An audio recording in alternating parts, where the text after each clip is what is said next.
मीराबाई कैसे समा गई श्री कृष्ण की मूर्ति में। अद्भुत पौराणिक कथा। जय श्री कृष्णा दोस्तों, मीराबाई का जन्म 1498 में राजस्थान के एक राजपूत परिवार में हुआ था। मीराबाई के पिता का नाम रतन सिंह और माता का नाम वीर कुमारी था। बचपन से ही मीराबाई भगवान श्री कृष्ण की अनन्य भक्त थी।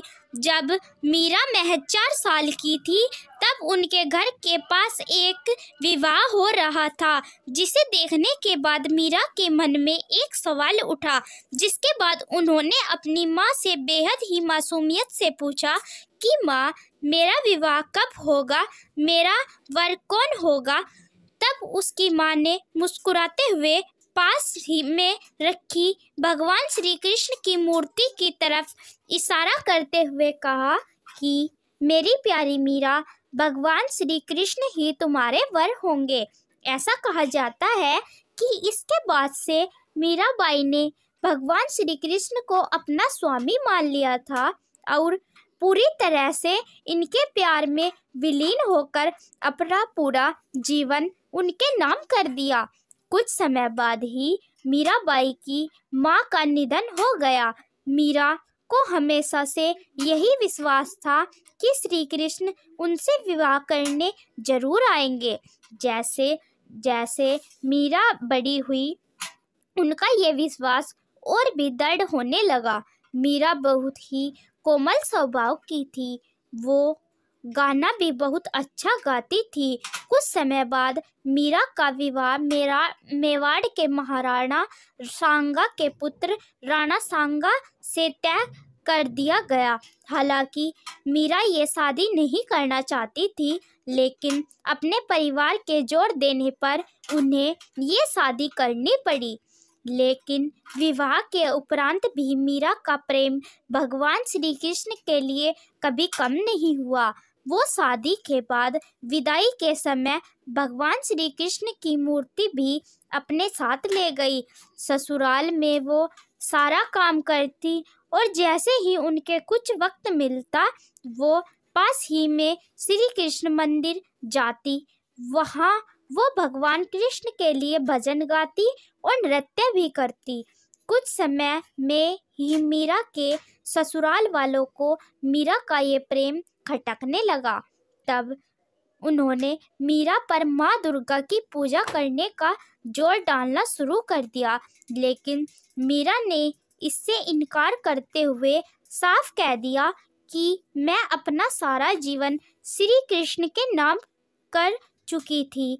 मीराबाई का श्री कृष्ण के प्रति प्रेम को देखकर उनकी ननंद उदाबाई को बड़ा क्रोध आया और उन्होंने मीराबाई को बदनाम करने की एक तरकीब निकाली।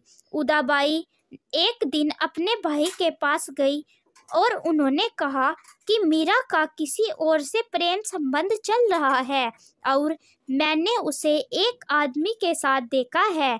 इस बात से आग बबूला होकर राणा मंदिर पहुंच गए, जहां उन्होंने मीरा को कृष्ण की मूर्ति से अकेले में बात करते हुए देख लिया। ऐसा देख राणा को बहुत क्रोध आया और वो चिल्लाकर मीरा से बोले, मीरा, तुम अपने प्रेमी को मेरे सामने लेकर आओ। जिसके जवाब में मीरा ने भगवान श्री कृष्ण की मूर्ति की तरफ इशारा करते हुए कहा कि ये मेरे स्वामी हैं, मेरा इनसे विवाह हो चुका है।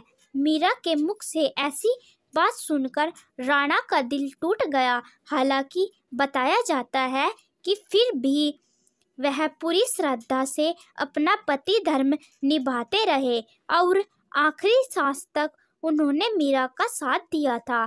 मीरा के देवर विक्रमादित्य चित्तौड़गढ़ के नए राजा के रूप में चुने गए। उनको भी श्री कृष्ण के प्रति मीरा की भक्ति और लोगों के साथ मीरा का मिलना जुलना पसंद नहीं था, इसीलिए उन्होंने मीरा को मारने के लिए फूलों के हार की एक टोकरी भेजी, जिसके अंदर उन्होंने जहरीला सांप रखा था। लेकिन जब वो टोकरी मीरा के पास पहुंची और उन्होंने उसे खोल कर देखा तो उसमें श्री कृष्ण की एक खूबसूरत मूर्ति फलों के हार के साथ मौजूद थी। इसके बाद विक्रमादित्य नहीं रुका। कुछ समय बाद उन्होंने मीरा को मारने के लिए प्रसाद में भी जहर मिलाकर भेजा। तब मीरा जानती थी कि उस प्रसाद में जहर है, फिर भी उन्होंने वो जहरीला प्रसाद ये सोचकर खा लिया कि कृष्ण उन्हें बचा लेंगे। जब मीरा को जान से मारने की कोशिशें हद से ज़्यादा बढ़ गई तो मीरा ने तुलसीदास को एक खत लिखा और उनसे राय मांगी, जिसके जवाब में तुलसीदास ने लिखा कि उन्हें त्याग दो जो तुम्हें नहीं समझ सकते हैं। भगवान के लिए प्रेम ही सच्चा प्रेम होता है। बताया जाता है कि मीरा का जीवन उस समय पूरी तरह से बदल गया जब एक बार अकबर और तानसेन भेष बदलकर मीरा के भजन सुनने चित्तौड़गढ़ के मंदिर आ पहुँचे। भजन सुनने के बाद उन्होंने मीरा के पैर छूकर कीमती जवाहरात की माला श्री कृष्ण की मूर्ति के आगे रख दी। जैसे ही इस बात की भनक राणा को मिली, वह बेहद क्रोधित हो गए। तब उन्होंने गुस्से से मीरा को कहा, जाकर डूब मरो और जीवन में कभी भी अपना चेहरा मत दिखाना। तुम्हारी वजह से मेरी और मेरे परिवार की बहुत बदनामी हो चुकी है। तुमने हमें लांछित किया है। मीरा ने अपने पति की बातों का पालन किया और वह गोविंदा गिरधारी गोपाल जपत जपत श्री कृष्ण के ख्यालों में नाचते गाते नदी की ओर बढ़ने लगी। जैसे ही मीरा नदी में कूदने वाली थी, तभी भगवान श्री कृष्ण ने उनका हाथ थाम लिया। कृष्ण को अपना पास देखकर मीरा को विश्वास नहीं हुआ और वह श्री कृष्ण की गोद में बेहोश होकर गिर पड़ी और श्री कृष्ण की मूर्ति में विलीन हो गई।